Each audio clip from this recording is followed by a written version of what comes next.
ଜୟ ଜଗନ୍ନାଥ। ସମସ୍ତଙ୍କୁ ନବବର୍ଷ ଅଭିନନ୍ଦନ। ଏ ମିଡିଆ ମାଧ୍ୟମରେ ଓନ୍ଲି ଡିଜିଟାଲ ନିହାତି ଏହା କହିବି ଯେ ଚଳଚ୍ଚିତ୍ର ଜଗତ ଗୋଟେ ପୁରୁଣା ପତ୍ରିକା। ତେଣୁ ଏଇଟା ଗୋଟେ ମୋ ସମ୍ମାନର କଥା ନୁହଁ। ଏଇଟା ହଉଛି ମୋ କାମ ପ୍ରତି ଆହୁରି ମତେ କାମ କରିବାକୁ ଭଲ କେମିତି କରିବା ସେଇଟା ଗୋଟେ ଆମକୁ ପ୍ରଚେଷ୍ଟା ବା ସେଇଟା ଗୋଟେ ପ୍ରୋତ୍ସାହନ। ତେଣୁ ଆମେ କଣ ଆୱାର୍ଡ ପାଉ ନ ପାଉଛୁ ସେଟା ଅଲଗା କଥା, କିନ୍ତୁ ଏଠୁରୁ ଏ ଚଳଚ୍ଚିତ୍ର ଜଗତରୁ ସମ୍ମାନ ମିଳିବା ନିହାତି ଯେତେ ଆୱାର୍ଡ ଦିଆଯାଏ ସବୁଠାରୁ ଅଲଗା ଏବଂ ସବୁଠାରୁ ଭିନ୍ନ।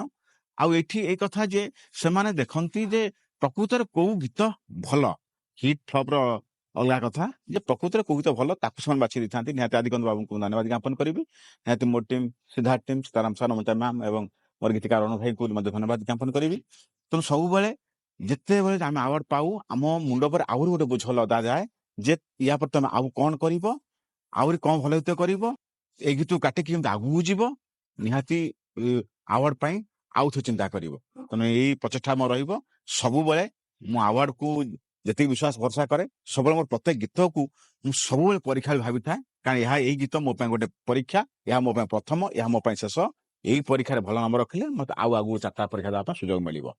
ତେଣୁ ଧନ୍ୟବାଦ। ମୁଁ ଆଜି ଆପଣଙ୍କ ସମ୍ମୁଖରେ ମୋର ଦର୍ଶକ ବନ୍ଧୁ ମାନଙ୍କୁ, ଶ୍ରୋତା ବନ୍ଧୁ ମାନଙ୍କୁ କୃତଜ୍ଞତା ଜ୍ଞାପନ କରୁଛି। ଆପଣମାନେ ଏଇଭଳିଆ ଭଲ ପାଇବା ଆଶୀର୍ବାଦ ମୋ ଉପରେ ରଖିଥାନ୍ତୁ ଏବଂ ମୁଁ ବହୁତ ସାରା ଭଲ ଭଲ ଗୀତ କରି ଚାଲିଥାଏ।